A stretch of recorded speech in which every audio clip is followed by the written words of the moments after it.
For me, you will always be the voice of Sieglinde in Wagner's Die Walküre.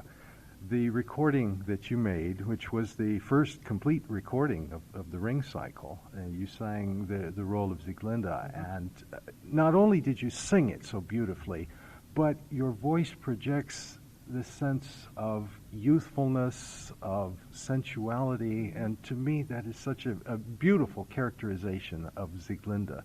Could you talk a little bit about that recording and how you prepared that role? Well, I sang it already on the stage when I recorded it, but we had a long rehearsal with Scholti, Maestro Scholti, and he's very precise, very, he wanted really all the details be done. And I remember I had, during those rehearsals, I had a page recto and verso, how do you say, one page like this.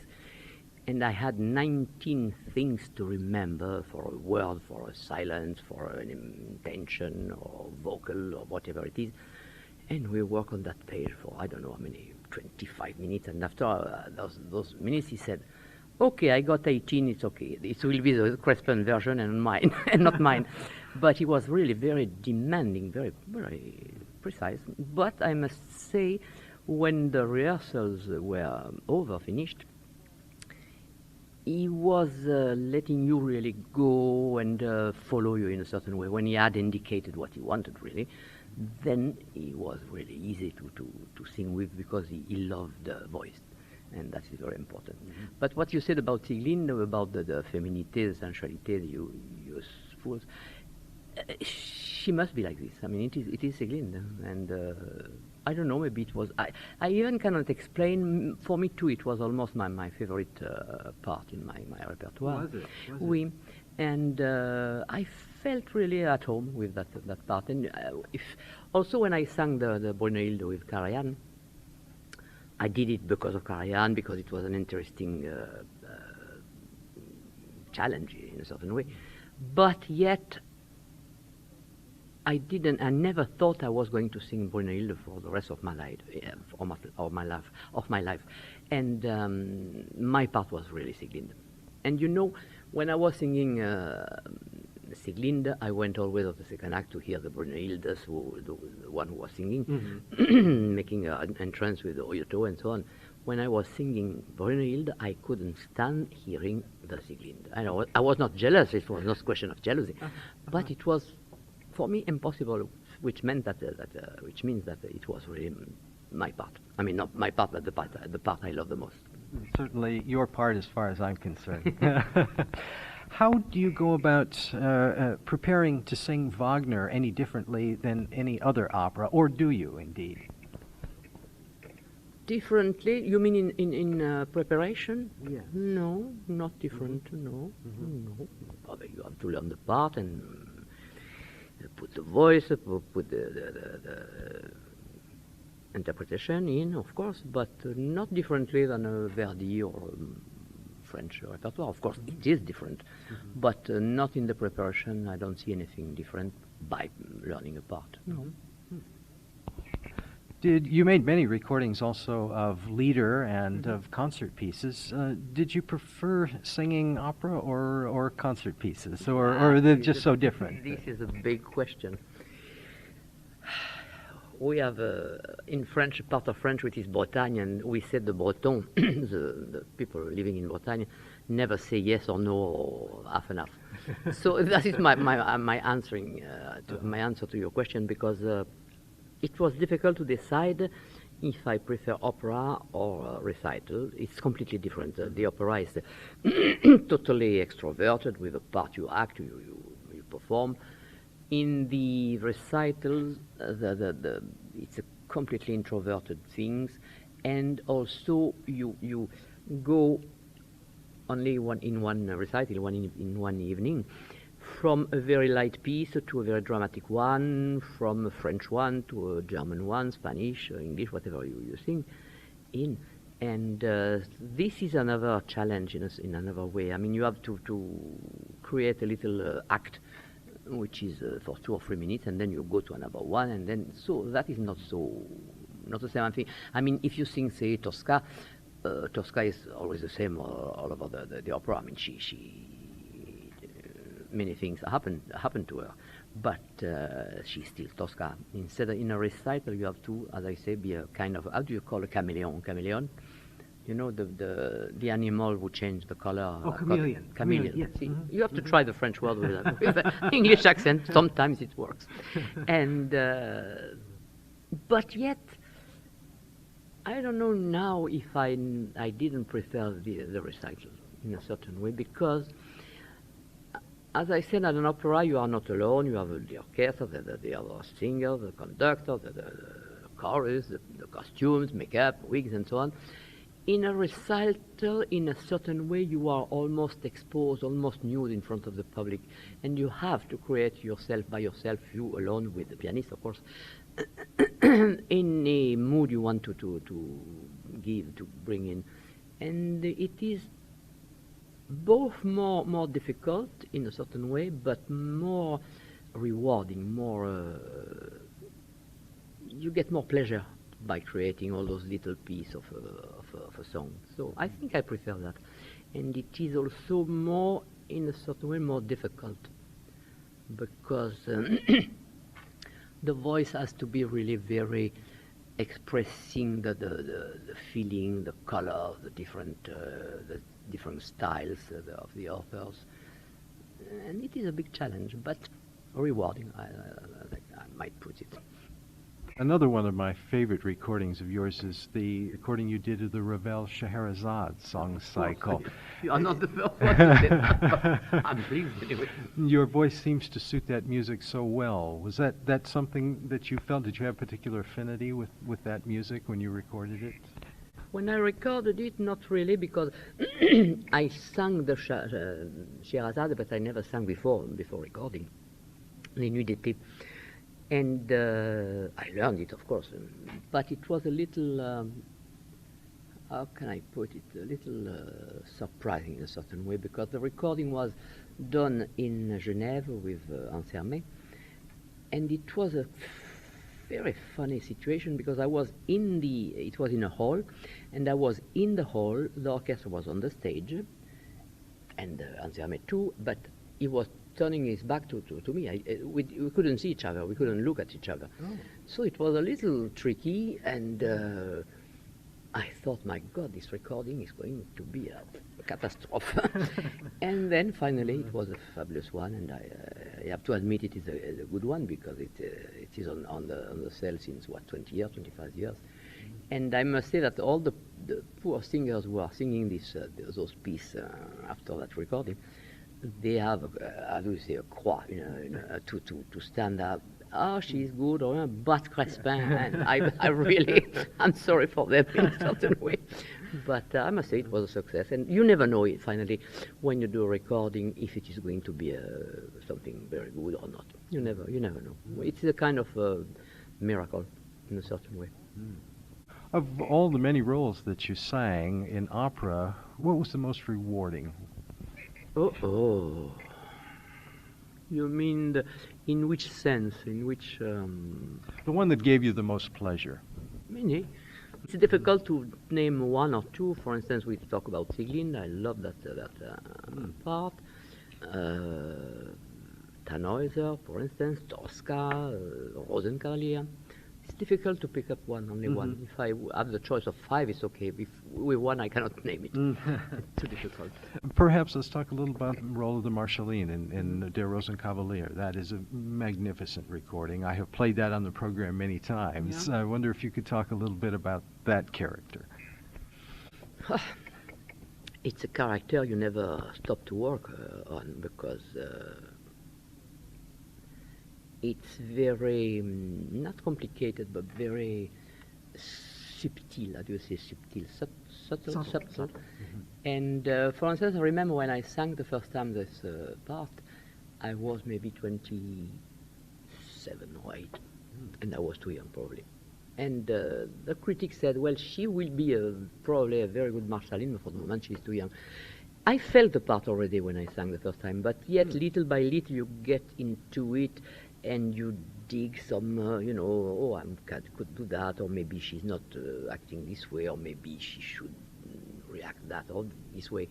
And the more you sing it, the more you find new aspect of the part. It is a very nice part, very sweet and very feminine and very grand. I mean, fabulous part. And for a woman, it is a fabulous thing to sing that part, because there is so many feelings.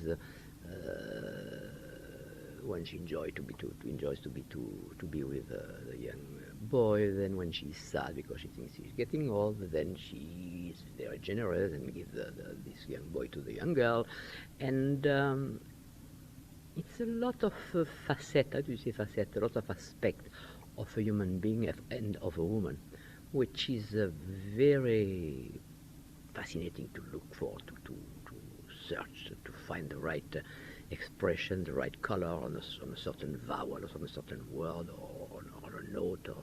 It's really very both complex, simple, but yet with a little complexity in it, and it is but so nice. I mean, who doesn't like that part? I would like to know if somebody doesn't like this part. And they have no ears.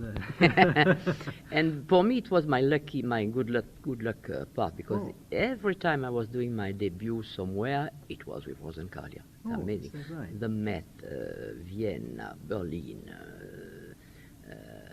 Glyndebourne, London, Buenos Aires. Almost everywhere I went to sing for the first time was with Rosenkavalier. So I called that my good luck part. Yeah. Huh. Yeah. Did you ever sing any of the other roles in that? No. You always sang the Marschalline? No, I sang the Marschalline. No, I cannot sing in Quinquin, or even in Sophie, even less. No, it was the only part I could sing.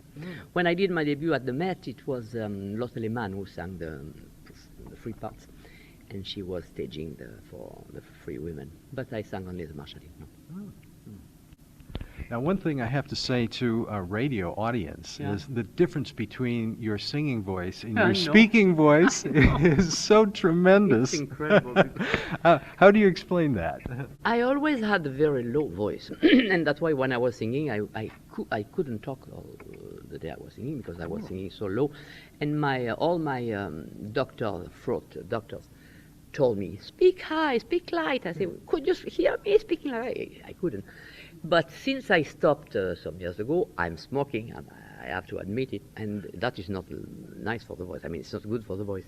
But yet, always I had a very low voice. I remember when I was in the hotel in the States, and they were, when I was asking my breakfast, yes, sir, what do you want, sir?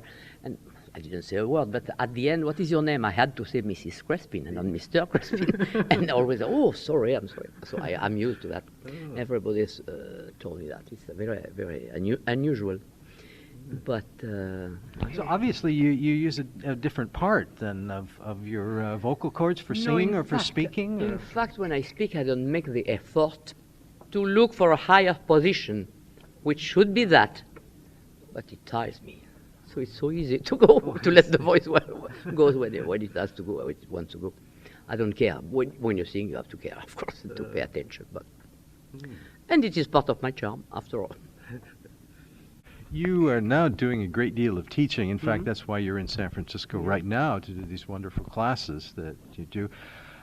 What lessons do you most try to impress upon young singers? Which kind of lesson, you mean? As far as vocal technique, vocal production. Well, in fact, when you do a master class, you don't talk too much. I mean, you talk about technique, but you are not supposed to teach technically the students. You do, in fact, because you cannot let somebody sing if it is not well projected or not well placed.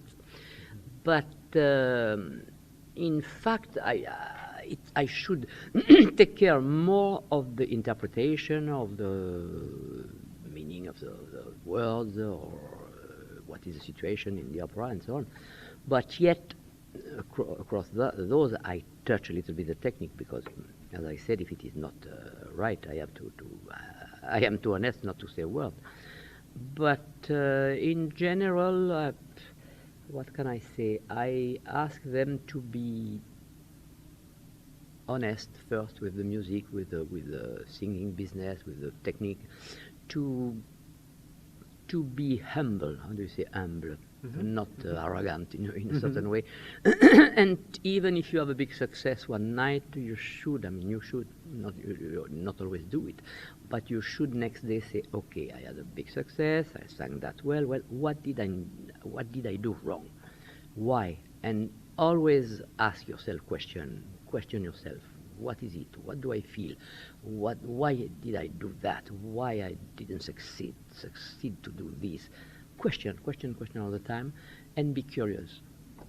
Be curious to listen to the other singers, and not only to criticize, but even somebody is not singing so well, you can always ask yourself why, or why would she or he could do to make it better, or why it is good, why it is not good. Don't go there only to admire or to criticize. Just question. Be curious. Never stop to be curious, and as I repeat to them all the time, work and work and work and work, and don't stop working. That's the secret, I think, of the success. Since you sang both lyric opera and Wagnerian opera, does it take a special kind of voice to sing Wagnerian opera? Is it? It shouldn't. In a certain way. You need a big voice, of course. But it shouldn't, because when Wagner wrote that music, the Wagnerian singers didn't exist. Who was singing Wagner? The people who are coming from an Italian technique with an Italian placement of the voice. And I remember when I sang with Karajan the first time, it was Sieglinde, and he told me, sing that like an Italian opera, vocally. Don't try to do this or this. Legato, Italian opera, and he was right. Of course, I repeat, you need a kind of large voice, big one, but yet we shouldn't consider that to sing Wagner you have to push, you have to force. Naturally, the orchestra is strong, it's loud, okay. But yet, we should never forget when we sing that music that it has to be legato, well sung with a good sound, round sound, not unless it is kind of part like I don't know how to name that. But some part in Wagner are sometimes more aggressive, especially for the men. But the women, they have to really never forget that the voice has to be legato and well done and well produced. Otherwise, you go to the result we have sometimes with voices forced, too loud, too aggressive, and that is a danger. Fortunately, we're almost out of time. I'd like to talk with you for a long time, but we've been talking with the great soprano Regine Crespin. Thank you so much for this interview. Thank you to you. Bien sûr. Bye-bye. Au revoir.